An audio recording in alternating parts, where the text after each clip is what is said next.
Welcome with me to wider circles, if you will, Kate Henriot Jauw. Kate is an artist, author, and diviner. She has 7 kids and 2 grandchildren. Kate uses her experience as an artist and a reclaiming witch to inspire others through storytelling, art, and writing. Her other passions include making her family's absinthe in the traditional manner, giving her the moniker Wormwood Queen. Welcome to the show, Kate. How are Hi, you? Jack. I'm doing really well. Thanks. Thanks for having me. My pleasure. Thank you for agreeing to join me. Thank you. Thank you. You're welcome. So, you are, I think, my 6th interview. Mm, Wow. yeah. Yeah. You've been busy. Just moving. Yeah. Actually, today, as we're recording this, is the 1 month anniversary of the start of the podcast. So, That's there we exciting. are. Yeah. Agreed. Agreed. So, what's keeping you busy these days? Um, well, lots of little things. I don't have any maybe one big project, but things are always going on. Hmm. Keeping track of kids. I feel really, really, really, really fortunate that both Ted and I work at home for the most part, and so we're here with them, helping them navigate their online school and how that is all playing out. So that keeps me busy and plotting and planning and brainstorming for future. And we also have some things we're doing for my birthday. Well, it's not for my birthday. It's on my birthday, but it's not for my birthday We'll say that necessarily. it is. We'll Well, say it yeah, is. I kind of agreed to do it because it's almost strangely like a birthday present for me. But we're going to be setting up outside. Cross your fingers on the weather on November 1st over in Saugatuck. We're going to be doing some altars that people can come and visit, and also they can visit online or in spirit. But we're setting up 2 altars relating to pandemic issues. So one will be for basically for protection and healing, and the other will be for honoring and releasing and grieving for the dead. So we're going to be Wow. first. That's I'm beautiful. looking forward to it. Yeah. I'll put energy towards the good weather. Yes, N- thank you. Nothing specific. I don't want to clash with anybody else's work. So, well, that's awesome. That's awesome. I wish that I was leaving my house because I would try to go to that. Yeah. um, well, I know you have lots of other stuff that's going on right now, but I think first let's talk. Let's go back to this is a question I like to ask everybody. Um, what's your origin story? Frame that any way you want. My origin story. Right. Um, I don't know. It's not I, okay. Well, I was born in Indiana, so I'm originally a Hoosier. Hmm. Once in a while, that'll still come out in some of the things I say, even though I didn't really live there for too long. Moved to Michigan, middle school age, but I grew up with a single mom and my sister, so it's just the three of us girls, and lots of learning how to survive and navigate life. I think really early on, my mom's eyes, she has a degenerative eye disease. So when I was probably around 12-ish, she was declared legally blind. So I remember at that point in time, I took over a lot of the things that she could no longer do. Like one of the things I actually enjoyed it was balancing checkbooks and paying bills. So Okay. when I Okay. kind of started doing a little more adult things as a kid, she ended up going back to school then when I was, I think, around 15 or so. And so again, my sister and I took on a lot of household things and really tried to work together as a team. Okay. And we moved around a lot. So I think as an adult and as a child, I moved around a lot. Um, I I can't, I've lost count, over 30, 35 different places in my lifetime so far. anywhere from a couple of months in one place to a couple of years. Actually, where we are now is the longest I've ever been in one place, and we've been here 4 years now. So Okay. that's exciting for me. Right. I was always one of these kids too. I think that, like we were talking about a little bit earlier, being introverted. I always felt more comfortable in my own little world, up in my imagination. Always would be out looking for fairies or the magical things in the world.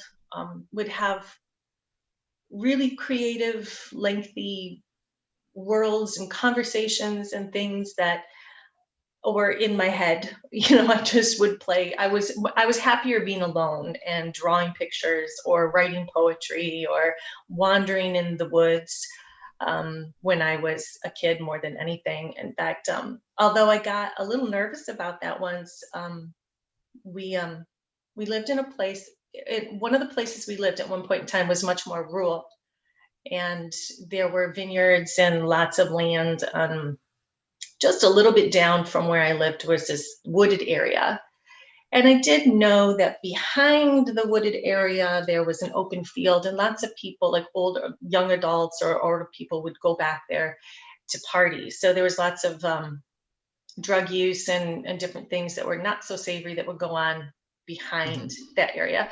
But I kind of knew that, so I was just stayed in the wooded area. Never seemed to have a problem. But I remember as a kid going through there one time looking for my fairies. Never did see any, but it's always looking. I felt like I was being watched, and it made me very nervous. I've always been pretty intuitive, so I felt that, and Sure. I just stopped in my tracks and just sort of took note of my surroundings, which is something I probably should have done more often. Like I said, I was in my own world most of the time, but that brought me back to, all right, I just stopped, started to look around, because I thought, maybe it was somebody in the back that was coming through the woods or whatever. And I happened to notice there was a dog that was staring at me through the underbrush in the woods. I didn't see him at first. It was kind of hard to pick out. He was kind of camouflaged. But I looked at this dog, and then I happened to notice another one off next to him. And then I noticed another one, and I started to turn, and I realized there was this pack of wild dogs that had completely encircled me. And they were Wow. all just staring at me, and I just froze. And because lots of people would dump their animals. We lived in a place out there, it was really sad, but they would dump unwanted pets. So these dogs had formed a pack, and they were totally wild. So I just like looking at them, and they weren't growling. They weren't menacing. They were just watching me, and they had formed this circle around me. So I just like slowly turned around and started to walk back out of the woods. And they kept this circle, this perfect circle around me. As I moved, this circle moved until I was out of the woods. And once I got back to the road and I kind of turned around and looked, I didn't see anything. I didn't hear anything. It was like they just disappeared. And Wow. it was the most bizarre thing, but I felt I was nervous, but I didn't feel like I was going to be attacked or anything. It was really strange. And I sort of had this feeling like they were wanting me to get out of the woods. And I always wondered if maybe there was something going on in the back of the woods where I was headed, that they were just sort of stopping me from going any further. So that was kind of a weird experience I had. But I've had lots of kind of weird things like that happen as I've grown up. And it's just sort of become my normal. I Right. don't I Right. don't really think about it as being abnormal or paranormal anymore. I've come to terms with that's just my normal. These are the things Exactly. I see and feel or hear, um, and it's taken me a while, I think, to sort of weed out or not care about what other people do with that. If Right. they judge me for it, or don't want to be hanging out with me because of it, or whatever the case may be. So I mean, I've had those experiences too, where I'm just sort of like, well, I'm moving on, and it feels good to be at a place in my life where I just don't care anymore. So Right. Right. Bringing the authentic self to the table is always yeah, best. Yeah. yeah. That sounded like a circle of canine protection. It kind of felt like that. So I'm just going to go with that. Right. Who Right. knows? But that's what I'm Wow. going with. Nice. So, okay. Sounds like you've had a life similar to mine with all kinds of fun. I hate to say abnormal, but to other people, to many To other other people. people. Hmm. Right. Right. Not the normal experience. Um, so what does your spiritual path look like today? How do you identify what flavor of pagan and what does that look like? I don't really have a name for it. Mm-hmm. Um, I'm always hesitant to name things because I feel like once you name it, you limit it. You know what I mean? Right. In a way, I think that's difficult for people who want to be able to understand and they want to label you as this or put you in some sort of box so that they can relate and understand. But I don't really do that. Um, I've researched and I've studied up on lots of different religions because it fascinates me, um, how people respond to different spiritualities or religions or what is needed in their life or how they're raised and cultural things. So there's a part of me that's really scientific, and it doesn't seem to work at odds with the things I've experienced. It really tends to help enrich those experiences for me. And it's strange because I'm very skeptical. I'm still really a skeptic. When I see or hear or somebody else is talking to me about things, I'm always looking for my first thing is to look for the obvious or the scientific thing or a logical thing or I mean I go there. I don't immediately just jump into something or believe something. Mm-hmm. Um, I don't necessarily work with one particular deity or pantheon. I don't consider myself Wiccan. The things that I understand about Wicca, for me, there are too many rules, and I'm just, it's like any kind of structured religion, any kind. There's just so many rules in it, and that just makes me bristle. I think it's just something in my personality. Um, so, I think their guidelines are appropriate, but I don't know about rules. I prefer to follow natural laws, cosmological laws, Agreed. other than man-made rules. I feel Mm-hmm. more comfortable with that. Um, so I do, as far as magical aspect of me goes, I follow intuition. I like to feel the currents of the things that are going on around me. I work a lot ancestrally. I do a lot of divination every day. Ted and I do divination in the morning to sort of just see what's up for the day. And it helps guide us and inform us. So, I mean, I don't have a book, I don't have specific rules. I like to work with what I have and what's needed in the situation in that moment or for what my goals are, and I mix it up. I have petitioned deities or worked within those archetypes or energies, I think, more than anything else, when they've sort of presented themselves to me. And that's been at times in my life when I've needed that particular energy, like Kali, for instance, or an Mm-hmm. Isis energy, or things that are of that nature. But really, I'd say I work more with I don't really know who they are. It's like a long time ago, just I would have dreams and intuitions and internal scenes of these women that just seemed so so so ancient, and they work with me, they guide me. So I think I work with them more than anything else or Okay. anybody else. Like ancient gods or primordial They're ancestors or Yeah, they're more like primordial ancestors. They're mm-hmm. not deities. Okay. It's like they were people at one time. So Okay. A lot of that sounds very relatable to my own path and to my experience. Uh, good. Labels. I work with labels. I like labels, but I like precise labels, and I like detachment from labels too. So you can't get overly attached to a label. Just because it fits this week doesn't mean that it's going to fit next month. That's true. So that's. Am I echoing to you, Kate?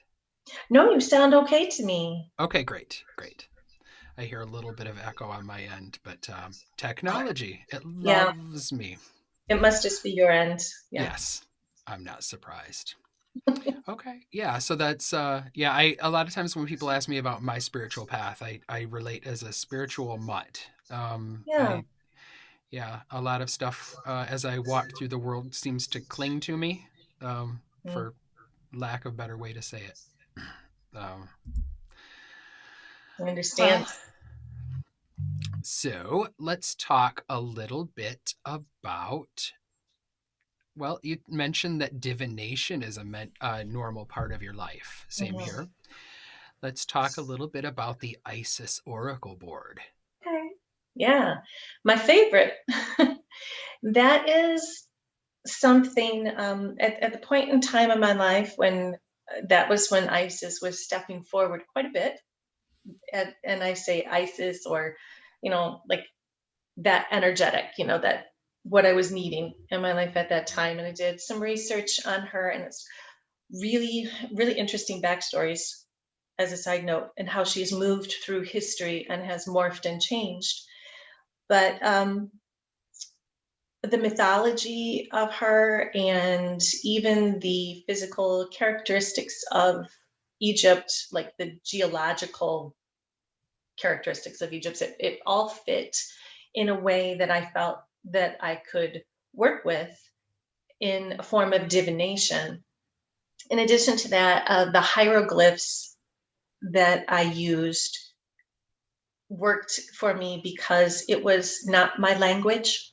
Mm-hmm. So, I think when I'm interpreting things, like I do when I read tea leaves and I'm interpreting pictures, to me it's different and more open-ended than say words.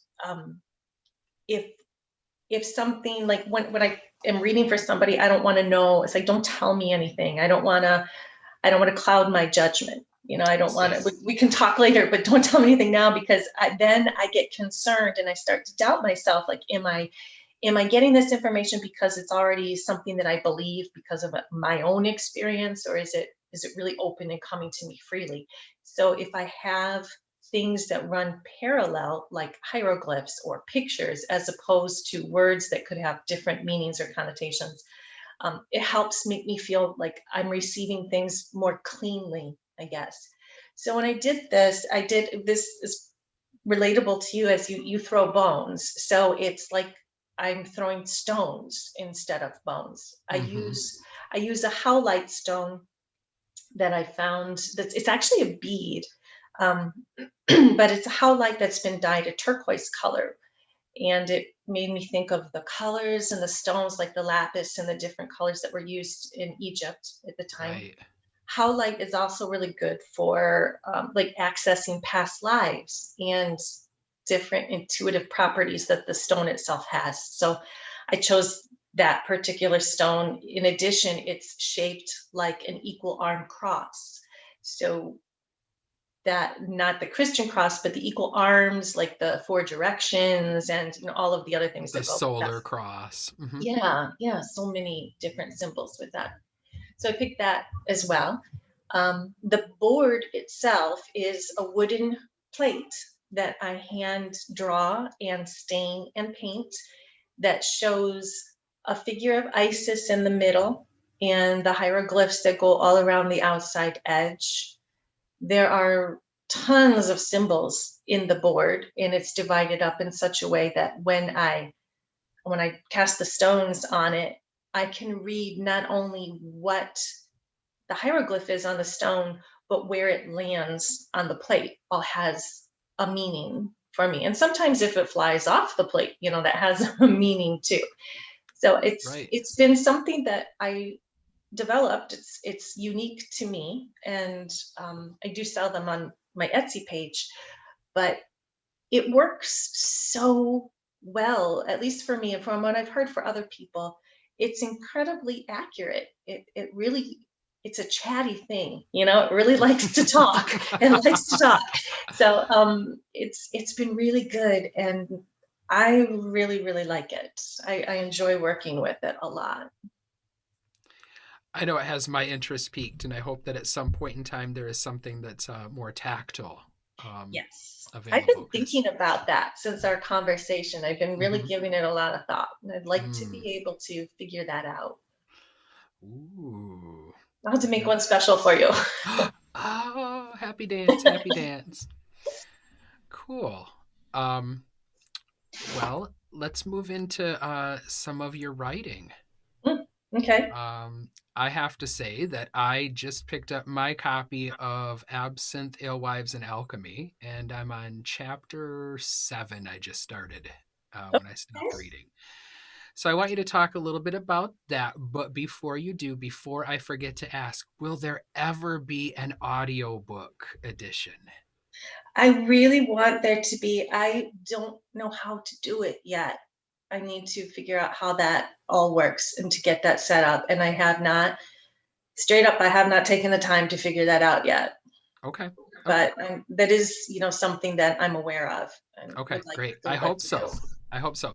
My e-text is fine, but I would much rather hear it read by you. Hmm. Um, if you would be the one that read it. Yeah, But yeah, I I don't know. consume a lot of audiobooks. So, Okay. right. So yeah, let's talk a little bit about alchemy, alewives, and sorry, absinthe, alchemy, and alewives. Yep. I Absinthe can say it alewives. It's okay. Absinthe alewives and alchemy. right. Yeah.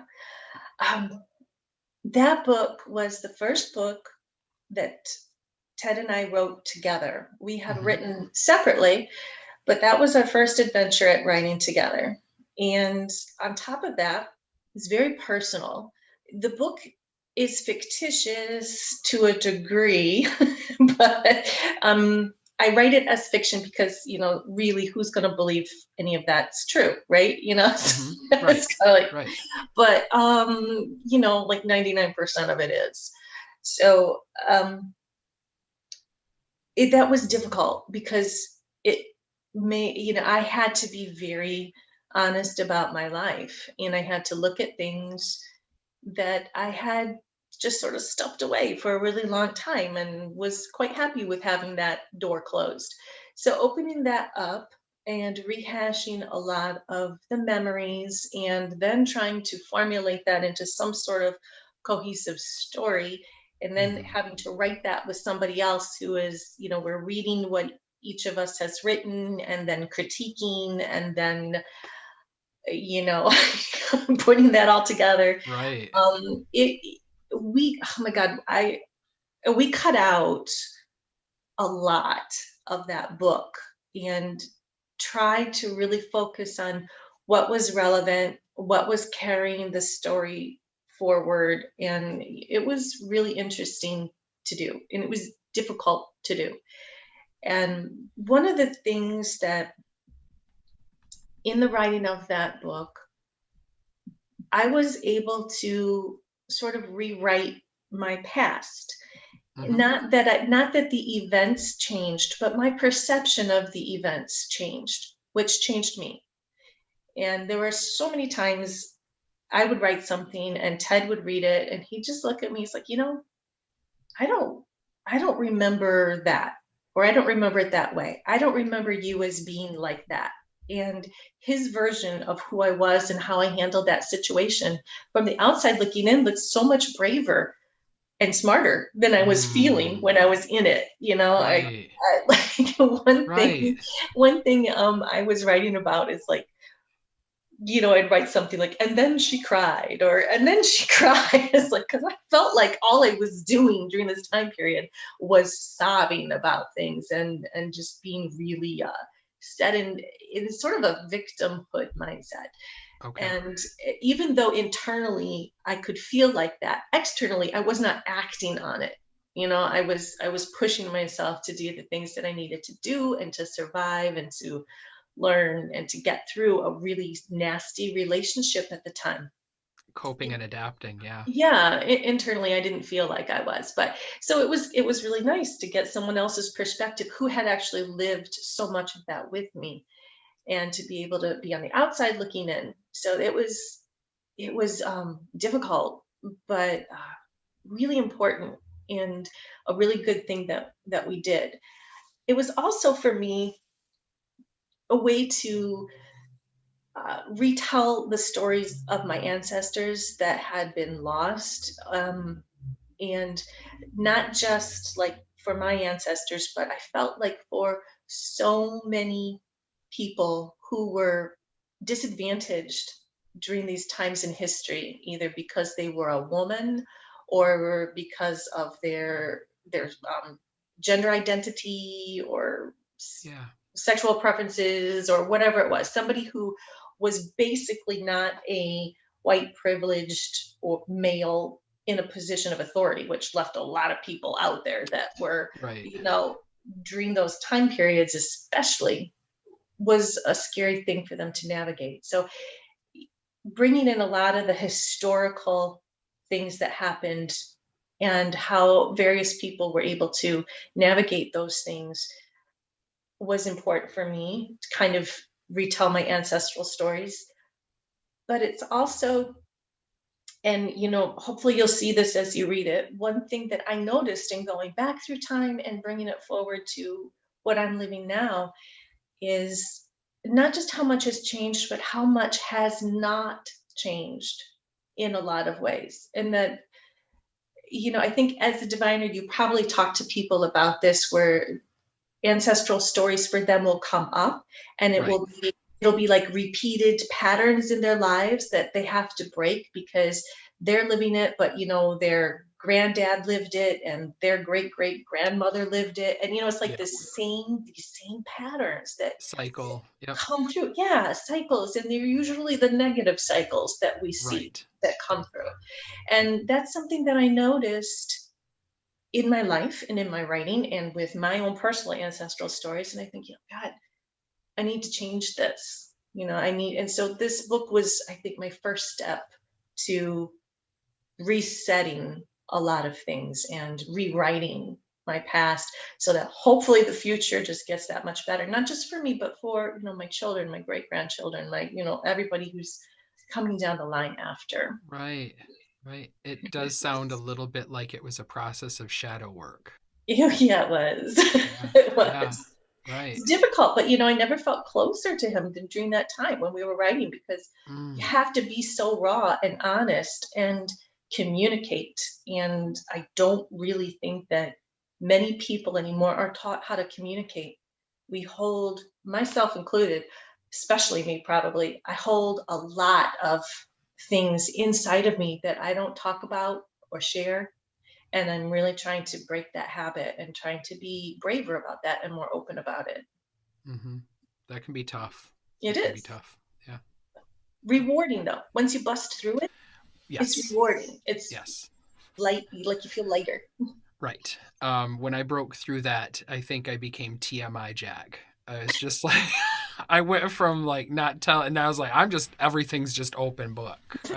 You're gonna have to tell me if I need to stop. Well, at least people will know where they stand with you, right? Right. Exactly. Um, so I understand Ted was talking about a prequel to the book, but Mm-hmm. he said that you were predominantly working on a sequel to the book. So Yes. let's talk a little bit about that. The we have been, isn't what Ted calls it, percolating those Right. ideas. We haven't Right. put literal pen to paper yet or fingers to keyboard. Mm-hmm. Um, we keep running into things, and I know that it's the same process that I went through with the first one. It's just like, all right, so now we're going to open up a whole nother can of worms, at least personally, Yeah. with this next one. There are many things that happened from that point on that it's like, wow, I don't want to talk about that, or I don't want to tell people that. I want people to know these things. But at the same time, it's like, if it's relevant to the story and if it's where we need to go, then we need to get that out there in some way. And so we're really kind of looking at direction, how to present it, what what are we doing? Sometimes I feel like this a lot as an artist or anything, anybody that can do this. I feel like the more I know, the less secure I am with what I know, if that makes sense. Right. And Yeah. the more I work and the harder I try to perfect something, the less happy I ever am with it. And I always feel like it's not finished, or I feel like, am I just, is this just like a vanity thing? Is there a reason? Is there a purpose? Why would Hmm. anybody care about this? And should Hmm. I even be bothering to do this? And then there's that other part of me that's like, why are you investing so much time in this? And you don't know if it's going to pay off, because there's that thing in my head that, like, no matter what you do, is it going to make you money? Is it going to pay off in some way? Is it going to make you successful, or whatever the hell that means? Right. It's like these cultural indoctrinations that get in the way of my creativity all the time. I fight that all the time. I'll have the desire to do something, to paint something, to write something, and then I'm stopped because I start to feel all these you should be, you should not be, judgmental Hey, process hey, hey, crap Kate, that I go don't through. don't shoot on yourself. I know. I do. And when I hear that word in my head, I'm like, oh, don't go there. No, like, oh no, don't do it. It's Right. that should or should not. I So think it. it's, Yeah. we're figuring out a lot of that stuff. So I think Ted's prequel is going to be a whole lot easier than what we're working on as the sequel, because really we're still living it. Indeed. Yeah. So it's like, how do you write what you're still living? However, I know that a lot of times when we write, what we write starts to happen in our lives. So there's a part of me that's like, yeah, we need to start writing this and start writing real specific things. It's working magic. Mm. You work magic through this parallel storyline, and sometimes they cross, like you have the sympathetic magic type thing where Hmm. you could be right, maybe you're journaling or you're writing something here, and it's in story form, or it's some sort of parallel to what you really want in your life. And the more you develop it, the more chances you have that it sort of jumps to reality. You know what I Yeah. mean? Absolutely. So I'm thinking, well, if we're going to be doing that, then we need to think about what we want. Where, like, Exactly. where are we going? What do we want out of this thing called life? And how does that fit? So there are just so many things. The biggest thing is, like, what we had to do the last time is stop thinking and just start writing. And it doesn't matter what comes out. You just need to bust through that and start the creative process. Worry about those things in editing, and just start busting through and vomiting out words if that's what it takes, just to Right. get going. And Almost we're automatic writing. yeah, we're like at that point where it's like, all right, let's just shut up and write.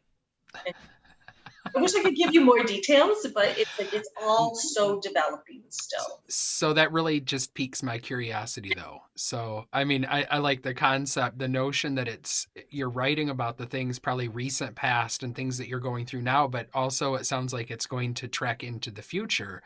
um, and so I'm excited to see the things that, because a lot of what the work that I'm looking at is this dreaming the future into being piece. So I Mm-hmm. mean that really speaks to me. What you're saying as writing the book sort of from that same place, at least in part. Exactly. Yeah, Yeah. it is. It Oh wow. Okay. So here's a fun one for you. is. Okay. What has been your biggest failure to date, and what have you learned from it? Oh, yeah. So many to choose from. I was like, well, that didn't work. But wow, the biggest one. It is kind of difficult to say because I tend to, even though failures hurt in the moment, I tend to not look at them as failures because they bring me to something else that's so much better, you Mm-hmm. know. And I'm able to learn from those things and take them forward. I've had God, it's really hard because it's like a matter of perspective. There's a part of me that sort of, I have this weird um, personality where I can be like very business-like and logical, and Hmm. then I can just be really out there at the Yeah. same Yeah. time, you know. And I've got like these two different parts of me, and so there's a part of me that feels like I have failed financially. I would had started out doing really well, but I was like being in the practical world, it's like a world of sales, or doing things that could bring money Right. in. And when I was growing up, that was not the case. So I think I have a love-hate relationship with money that I'm working on right now, and looking at how that as an energetic and a game really plays in my life. So growing up, we really, really struggled. And there are things from that time period that stuck with me. So then, as a young adult, um, worked really hard to be financially secure and comfortable. And um, I got married fairly young and had his income then supplement that. So we were like, we are doing okay. Um, then after the divorce, I lost my business. I was the caretaker of the children. I had to figure out how to make money then and still be available for kids and daycare, all those things that you go through as a single parent. So Right. that just like tanked my finances.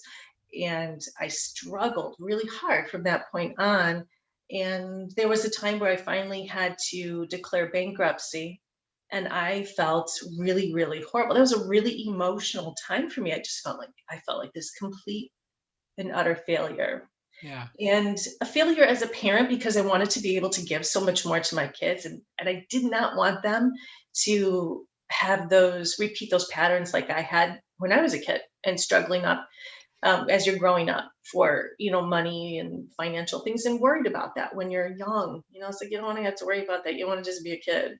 Right. Um, so that was probably one thing that stands out that was it felt like a failure. I did my best. I did my best with what I had, and that was my alternative. And really, after I did it and just sort of ripped the band-aid off, it was a relief, very much Hmm. relief. I didn't have creditors calling me 25 times a day, and I didn't have this constant pressure on me, at least from that end. So I felt like I had a clean slate to build from again. And from that point in time, though, it's been a much slower build because I'm so much more aware of, like I said, like my ideas about money and how that helps me and how that hurts me, but also the fact that living the so called normal life and doing those practical things, I'm miserable with that. And Hmm. I'm at that point, it's like, God, I want to be happy. I want to feel relaxed. I want to spend time with my family. I want to work at home. I want to be able to create, because if I don't create in some way, shape, or form, I feel physically ill. I have to do that. It's just how I'm wired. Yeah. So I think about these things like, what do I do then that can support all of those aspects of my life? And so there have been hit and misses along the way, and we're still working toward that. It's way better than when I first made the decision to just go for it and try to live that way. It was very scary and very difficult, and it's building and it's getting much better. But that's the way I think about and perceive all of the things that are wrapped up into that. It's a constant thing and that I'm working on for me. So it's not just about numbers in a bank account, but how I'm relating to those numbers and how that makes me feel, Right. my value and my worth, and how that's all tied up culturally on what we have these weird expectations about those things. And I fight that all the time. Well, it does not help that the system that we that we function within, that one of the biggest determiners of success is money and finances. Mm-hmm. And Um, it's funny because it's not the thing that makes me happy. And I would right. think that if I'm happy, then I'm successful. Yes. Yes. I Much don't better know. determiner of success. Right. I think so. Agreed. um, okay. So I was going to ask you who the top three most influential people in your life have been, but I'm gonna let you off the hook. I'm gonna ask you just for the most in one single most influential person. Is that off the hook, really? No, that's I, no. You can, I gotta say, there are actually two people that come to my mind mhm, for very, very, very different reasons. sure. Um, the first person that had a lot of influence on me was my first husband. And it was not a positive influence. As I see from the book, It was right? not a positive influence. However, it, I don't think a person grows when they're comfortable. And Mm-hmm. I was very uncomfortable in that relationship.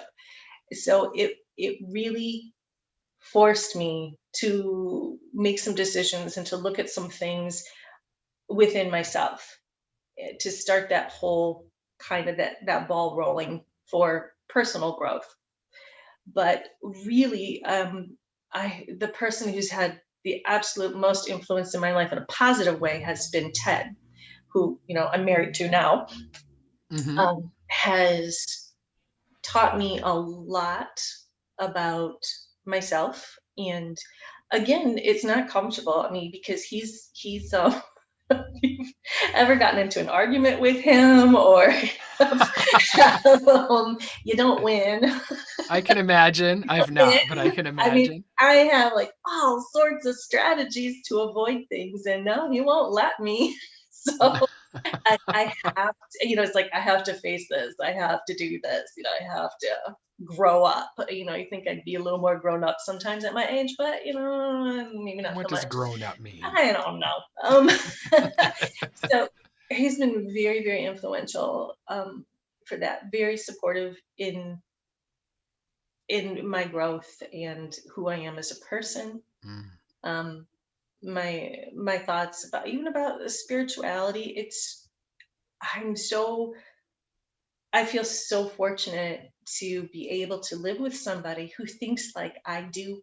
And having lived with people before who don't, or think that I'm a freak, or don't understand my experiences, it can be so, Oh, um, you feel so lonely, I can you, relate. you feel Yeah. so lonely. It's like, I'm really not, I remember once saying a few things to my mom when I was really little, that I was hearing voices, and I couldn't make her understand that, no, it's not like my voice. I know my voice, because we all Right. have that internal voice and we talk to ourselves. Like, it's not that, it's like, I hear people, like, I Yes. was really little. I was trying to understand, like, I'm hearing dead people talking. And she just gave me this look that made me feel like, if I talk about this, I was going to get committed. I mean, literally, I just felt like, oh, she's going to send me away. I'm not going to talk about this anymore. And I just really shut down a lot of those things when I was quite young, or at least I didn't talk about it. Right. Couldn't really shut it down, but I tried. So as an adult now, being able to live with someone who understands those things and can help me figure out the things that I don't understand has been an amazing, amazing thing for me that I value. I can't even tell you how much I appreciate and value and love that. So he's definitely been huge influence in my life. Wow. That's amazing. Um, well, I know that you've told a couple things already from your life that could qualify, but do you have any tales to tell that would be appropriate for Samhain or Halloween, since this episode will air just before the 31st? So you want some ghost stories? Yeah, give a ghost story. Ghost stories. Oh wow. Well, it had probably and one of the houses we lived on, I can tell you about that, was and we're probably right about this. This will probably come up in the sequel, because the house that we moved to after the ending of that book was this place that was in great disrepair. And we were moving into it with the understanding that we would help the owner fix this place up. Okay. And his family had owned it for some time, although none of them had lived in it for some time. It was still filled with their stuff, things left over from when one of them had died there, and the house was older home, over 100 years old, so it's got history. So in living there, though, it was cold and uncomfortable, but you'd think, well, because it's in disrepair and we need to work on this. And we were in a state where we, having just basically been kicked out of where we were and desperate to find some place, we're feeling pretty raw anyway. So when that kind of our own personal emotions, it was hard to differentiate between, is there something else going on around us, or is it just internal, because we're going through a lot right now and it's just not the ideal situation, but hey, we have a roof over our heads. So but then there were things that were starting to happen, like my kids would have bad dreams, and in the dreams they would be like being attacked by insects, or being attacked somehow. And my things would be moved around. My one of my kids was living up in the attic part that was partially finished, and she would come back, and maybe like a stuffed animal or a pillow she had left on a chair would be moved to her bed. And she's like, I know I didn't put that there. So lots of things were getting moved around in her room. And at one point in time, the ceiling fan in the dining room, there was a light in the ceiling fan in the dining room. And that light would always be flickering. And there was stuff going on with it. And of course, I'm thinking, oh, yeah, well, we better check the electrical too. Right, it's like, wiring. obviously, light's flickering, it's the wiring, right? And a lot of weird stuff felt strange in the dining room anyway. But I'm just like, yeah, it's an old house, wiring, didn't think about it. At one point in time, though, the ceiling fan, when my older son was in the dining room at this time, he's putting dinner out or doing something at the table, and the ceiling fan went on, and it actually, the entire fan fell off of the structure. It almost hit him. I mean, it just came inches away from flying off of the ceiling to him. And at that point, I'm like, all right, you know what? I'm done with this. And then shortly after that, my youngest was stung a couple times by some wasps that happened to get into the house. And this was like after dreams of being attacked, by insects. And the other creepy place was the basement. Nasty stuff in the basement. You would see shadows. It just felt nasty.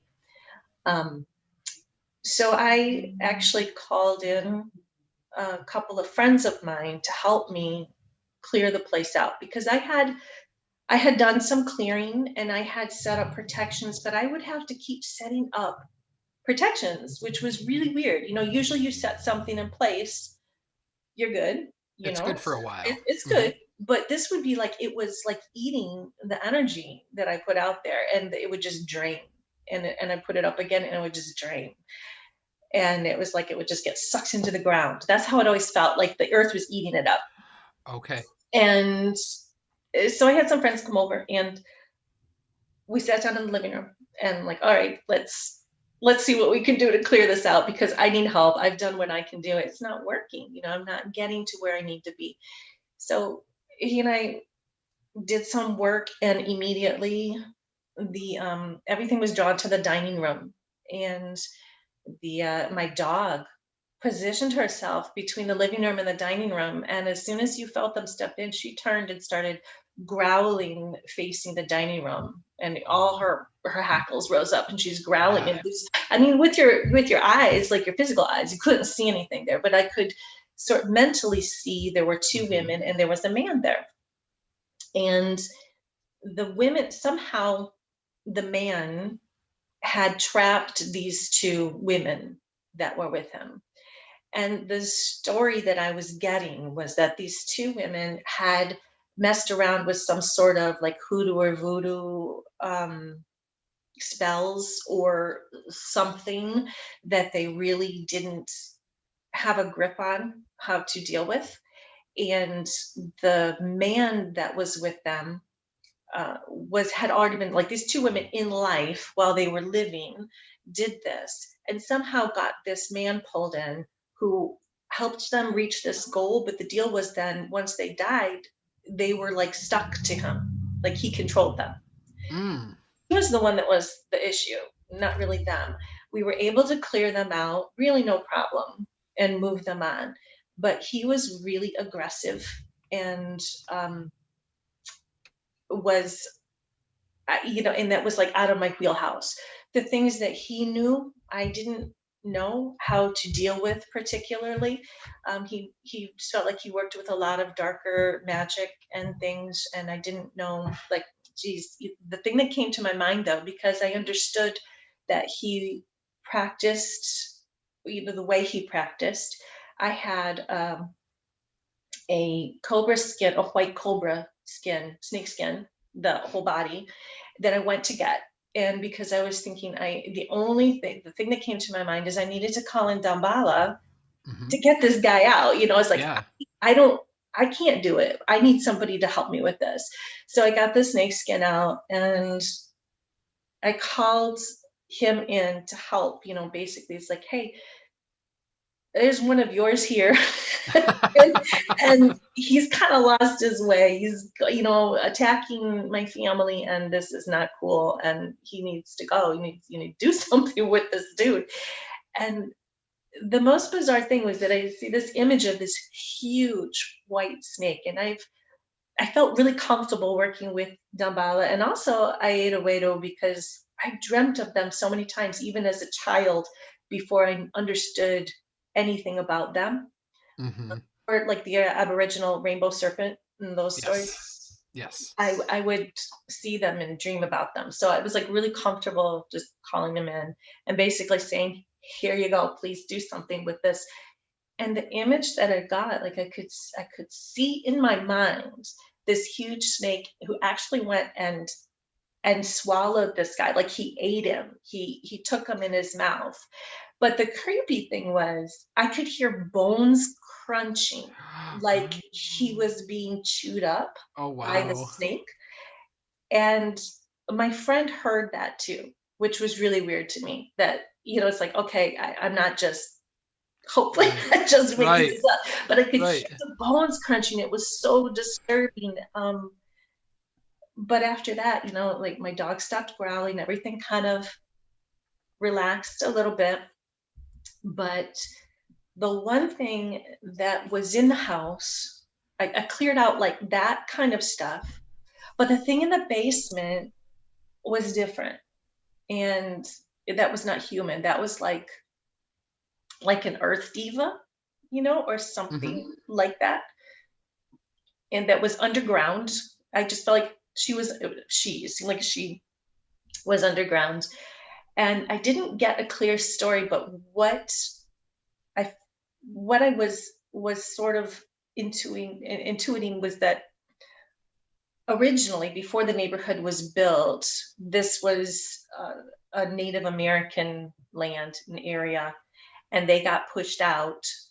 And it was like someone had wanted, I don't know if they purposely said, hey, we're going to put a curse on this place, or it was just the pain and the anger of people that were getting pushed out. Was basically did not want this neighborhood here, did not want settlers coming in here, did not want things being built in on their land and in this space. And for that whole neighborhood, our house seemed to be the like vortex or focal point Yeah. of this thing in the ground. And at that point, it's like, I can't get rid of this. This is the earth. This is, centuries of oppression and anger and whatever, and it's here, and I can't close that up or appease it. Well, I did sort of appease it. I made a deal with it. Basically, I did. I made deals. I'm like, oh, I did. I'm like, here's the thing. Let's make a deal with the Wormwood Queen. It's like, let's make a deal. I would put offerings in the basement of food and different things. And I asked her, I said, look, we're not going to be here much longer. I'll tell you what, I said, I won't repair anything else on this house. We're not going to do anything more with this house, and we're leaving. So let's call a truce for, a couple of months until we can get out of here, and you can do whatever you want with this place. Right. And it worked. I mean, I didn't have any more problems. I don't know whoever's there now. I hope they don't have problems, but it was just, that neighborhood was very strange. I saw very strange things in the trees there, that were not human. They were like these creatures in the trees that would watch people, and it was really disturbing. I didn't like it. Not quite as bad as my aunt's house in Detroit. That's a whole nother story. That house was really bad, really creepy. But this is the one where I had to kind of deal with clearing. And the one time that I couldn't clear something, that it was too big, too old, too deep. And all I could think of was to call a truce. So it did work for that time anyway. The house that I moved out of a year ago sort of has that neighborhood. It was developed about 14 years ago. Hmm. And prior to that, it was forested and it was untouched pretty much. And while living there, I constantly was in the process of appeasing the land spirits. And Mhm. it's just an ongoing process. And I'm like, well, I can't make this my life work. So I need to, well, that's not why I moved on, but. But contributing factor maybe. Right, right. But yeah, I think that with land spirits in particular, I don't know. I haven't had, I feel almost rude like to say, well, you can't be here, because they're the land, and those Right. energies that are of the land, and we need to learn how to not be so, I don't even know what the word is, entitled, that we can just come in and do whatever we want without Dominating. any regard, and just Right. total disrespect for Right. We the just land. dominate. Wow. Yeah, Yeah. yeah. Yeah. Just Doesn't make any dominate. sense. No, I like in Iceland and some other countries where they actually have to consult the Fae and the ground spirits before they go I into know, totally. development projects. Yeah, like we need to adopt such practices. We do. We do. And there are some places I don't know, I think maybe it was Ireland's, where they still won't build roads or do things in certain areas. Like they'll go miles around certain areas of land, because the stories are that the Fae live there and you do not mess with them. Mm-mm. No, So it to will. this day, they won't go It will around. not end well. No, tell me about it. They don't mess around. So, I know I've asked you about failures, but how about any surprise accomplishment that you may have stumbled across in your life? Not necessarily stumbled, because you might have blood, sweat, and tears your way there, but something that you accomplished that surprised you. Um, I can't really think of anything. Okay. I would love to have some good surprises like that. Right, right. But you're like, no, I worked for all this. This But was. but to date is like, no, I clawed my way to that thing that I accomplished. I can't think of anything that was really a surprise Hmm. off the top of my head. I'm open to that though. Yeah, she's like, Come bring it. on. Right. Hey, Give me the hey, good stuff. write it into the book. Yeah. Very vaguely. Very. Yeah, good idea. So, traveling back in time through the ether, back to young self. Any messages for your young self? Yes, I think that there were many times when I did not follow my intuition, And I know that many things would have been different in my life. So I think for my young self to definitely trust my gut and to not give up Sure. and not take an easy way out or a quick path, and keep an eye on the big picture, but know that you got to take a lot of little steps to get there. Right. But just to not give up, because even in the darkest days, something really, really good has always come of it. And that's made a huge difference if you could just push through and not judge the moments that you're in, you know.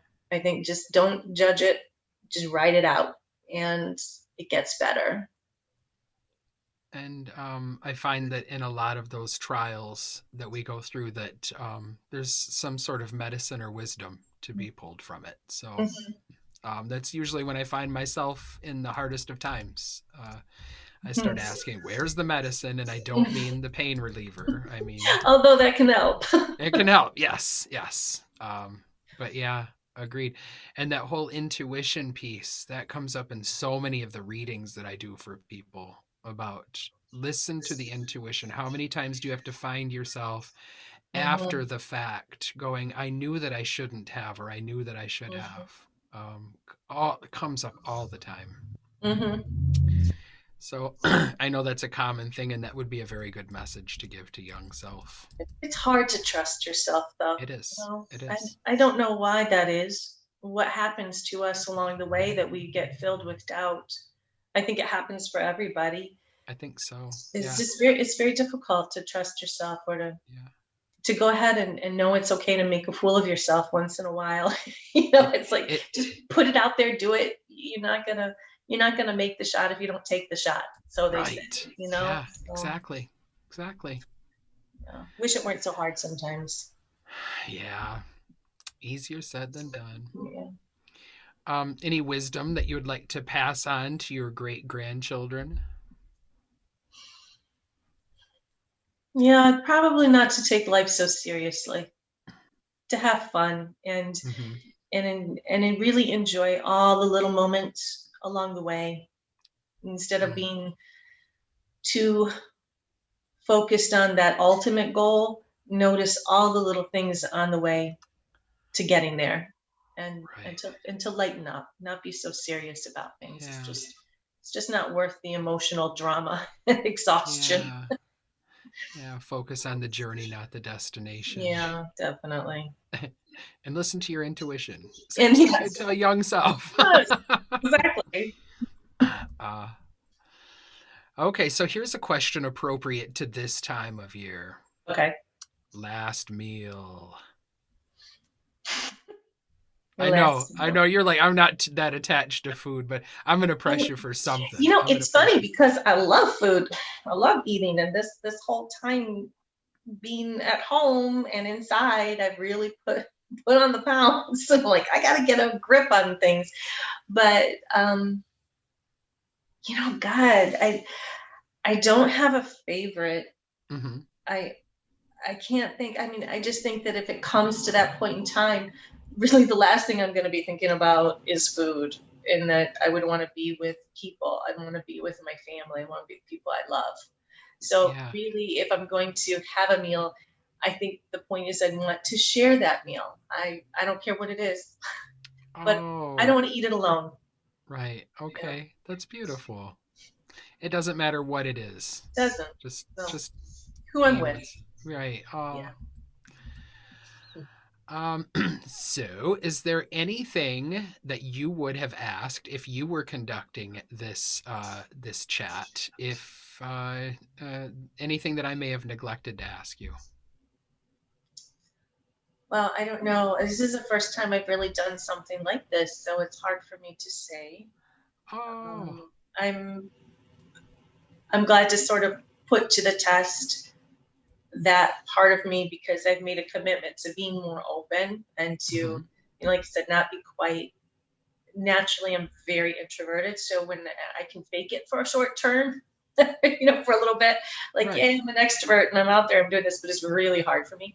and it's really hard for me to be open about a lot of who I am. So um, to say that, is there something you missed? I'm not going to probably come up with anything. Okay, right. She's like, mm-mm, no, you've Got it asked anymore. plenty. You've asked But plenty. I'm proud of myself for just like, I'm being, Eh, just ask me, and I'm answering, and I'm being very You real. you are, and So, you're doing much better than our presidential candidates and our officials because they avoid oh, all the questions, of and you see, course. Yeah. you're indulging me. And again, I want to thank you because I know that you are an introvert, or that you have introverted tendencies. You do So, have those tendencies. right. That's one thing I have to say, like during this time period of being home and not going out really has not been a problem for me. I love it. I Right. love it. Even talking on camera or one on one, I feel much more comfortable with this than if I'm in a room full of a whole bunch of people. Um, I feel too exposed, and it's difficult for me to do. So I'm much better like answering questions or just being one on one. So this kind of a good format for me. I've I feel I've way very more much comfortable with enjoyed it. chatting with you. Yeah. Well, thank you. I have been too. I like this. I'm glad that you're doing the podcast and getting out into the community and everything. I think that's pretty cool. Thank you, Kate. So, since I've been doing all the questioning here, is there anything that you would like to ask me that maybe you've thought about and not had the chance? Well, I don't know, because we really haven't had the chance to talk on very much personal stuff, Mm-hmm. and there's really, I know very, very, very little about you personally. Okay. Um, so how much time have you got? Ah! Maybe I No. should have you come back on and interview me. Interview you. Because, I know, for instance, I know you do divination, you've been working with the bones, but I would be curious to know how you got started with that, because not a lot of people do that. I think it's kind of been increasing in popularity, but I've not really known a lot of people who do any kind of casting or working with Mm-hmm. objects or bones. Well, I have to credit. I say that I'm self-taught, and then I get corrected immediately. That I just because my teachers did not have bodies does not mean Ah, that I'm self-taught. sure. um, so I the those some of that those that I work with have been with me since as far back as I can recall, about 5 years old. Um, Came to my rescue when some sort of entity was trying to get into my body, and not sure what it was, but I do know even at 5 I knew that what was going on was not right, and Right. it was talking through me and everything. So that was my early childhood. So the things came to me. I was always perceptive. I didn't get into paganism or the craft first. I was born Baptist and raised in that environment. So I had Mhm. to navigate that. Also feeling as though that perhaps I was gay and some other stuff as I got older. So I actually grew up to be everything that the church told me was bad. But through all that time, I was always receiving messages through dreams, through waking hours. I'm very good friends with all of the Claires. Um, but energetically, the older I get, the more sensitive I get. And sometimes being in groups, the different energies kind of swirling together. It's like a terrible recipe that's supposed to be savory that somebody threw like a handful of sugar in, or it's like having nails grated down or scratched down the chalkboard Yeah, sometimes. So yeah. so I had to do the whole grounding and centering thing frequently when I'm out and about, because some of what I do is very much under my control, and some of it comes in more I would almost call it involuntarily, but I can work to reduce it. Mm. So having said that, in my late teens I started working at psychic fairs, and I didn't use any tools at that point in time. I just sat at the table and said what came through, Mhm. and I had a crystal ball sitting on my table, just for show, because I needed a Yeah. shtick. We noticed that people kept like looking and going, "What does he do?" Because there was no deck, there was no, there was no word, Uh, there was no uh-huh. nothing. So it came to our attention. Somebody like PR said that I needed a crystal ball or something on my table. So it was there. And I think that it did help amplify some of the signal that came in. However, it was completely unnecessary except to get to the people to my table. Yeah, right. But again, the older I got, the more sensitive I got to those energies and things. And things didn't just flow, they kind of pounded me around a little bit. So I started, well, for about 10 years, I entered into the corporate world. I tried to shut everything down to the best of my ability because it just didn't have a place in my life at that point in time. So I Right. was putting all that away. It was still there, though. Uh, and about 12 years ago, I had to get rid of that. It was destructive, the whole corporate world and everything. That was very destructive to who I am as a person. So I left that and started going seeking my spiritual roots, picking that back up, um, and working with the powers that I work with, and uh, started getting drawn back into doing fairs and things like that. But again, having to block yourself off is not very beneficial to reading someone. So I had to pull all that away to be a reader. It just didn't work. So I started working with, I tried Tarot deck, and I brailled a deck with Solenox at Convocation several years ago. We sat in the main lobby of the hotel and brailled that. Still doesn't resonate with me. It's a sighted person's tool as far as I'm concerned. Hmm. Hmm. I use them for magic on my altar, but I don't actually read with them. I read with runes a little bit, but still not my tool. I did pick up dice during this whole exploration of tools. I mean, I can use a pendulum very well. Always been good with pendulum, but that only goes so far for me. Hmm.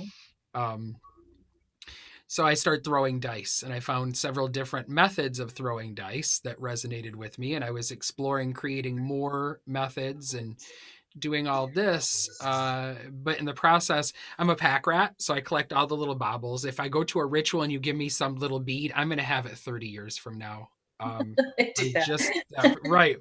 So I had all these things just all over in drawers and bowls and buckets and boxes that had never been unpacked from moves. And it's just stuff that I'd picked up from rituals and ceremonies and powwows and things. And in the process, I'd been spring cleaning and doing the things, dunging out different areas and pulling these things. Oh, I haven't seen this in decades.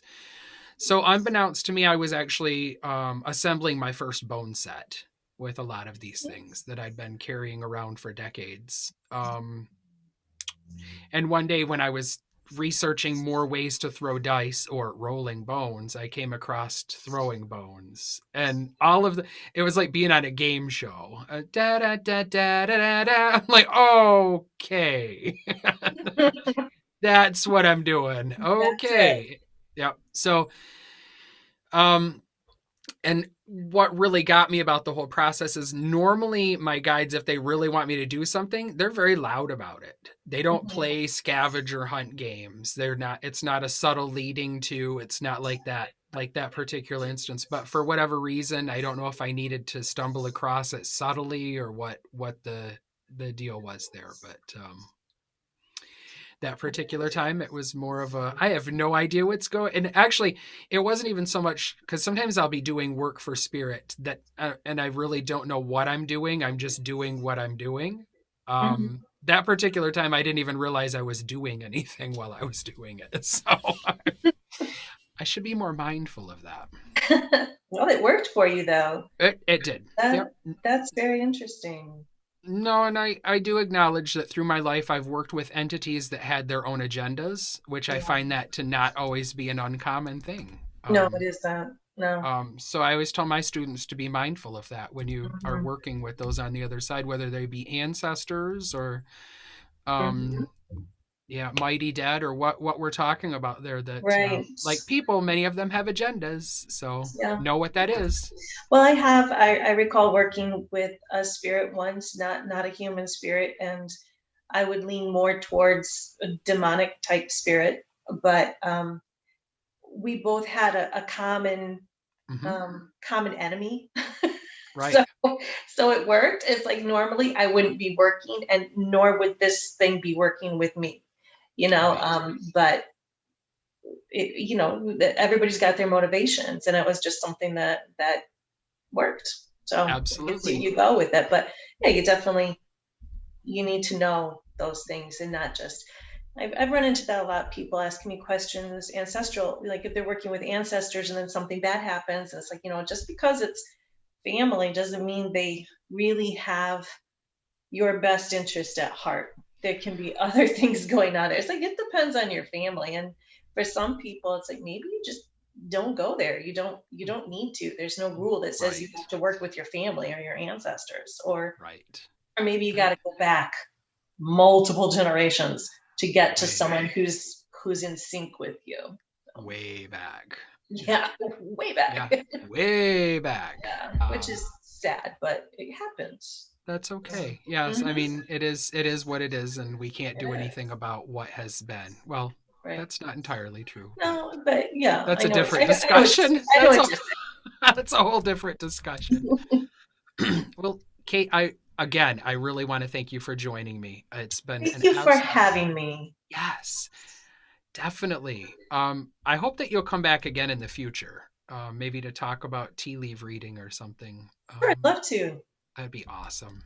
So, before we call it a chat, why don't you tell our listeners how they can stay in touch with you online? Sure. Probably the best way is to check out our website, which is circadia.com, and that's SURCADIA.com. And you can shoot us a message via that, or, I hang around on social media somewhat, and on Twitter, I'm Wormwood Queen. I'm the Wormwood Queen. So we like Instagram or Twitter, those, that's how I go by there. I don't go by my name, Kate Henriott Jauw. You'll find me there on Facebook, but as me. Well, I'm all of it's me, It's but all, my it's all alter about ego, you. all me. Just, sometimes I wear the crown and sometimes I don't. Just, Tiara, I know you're all about the tiaras. yes, I Yes, I am. love it. Why What not? about Etsy? What about Etsy? Yes, thank you. The Etsy is also, it's Circadiana, I think there. Or you could just look up Circadia, or if you look up Isis board and speaking stones, you would find that on our Etsy page. We have just a couple of things Perfect. there. Ted does some things for the African traditional religion, and we don't Hmm. have a lot there, but we do a couple of things that we do that I put Great. up over there. So, And I'll make sure to include all of that in the show yeah, description. So thank you. Sure. perfect. Again, thank you so much, Kate. Thank you. I had Blessed fun. Samhain to you. Yeah, thank You you. as well. Thank you.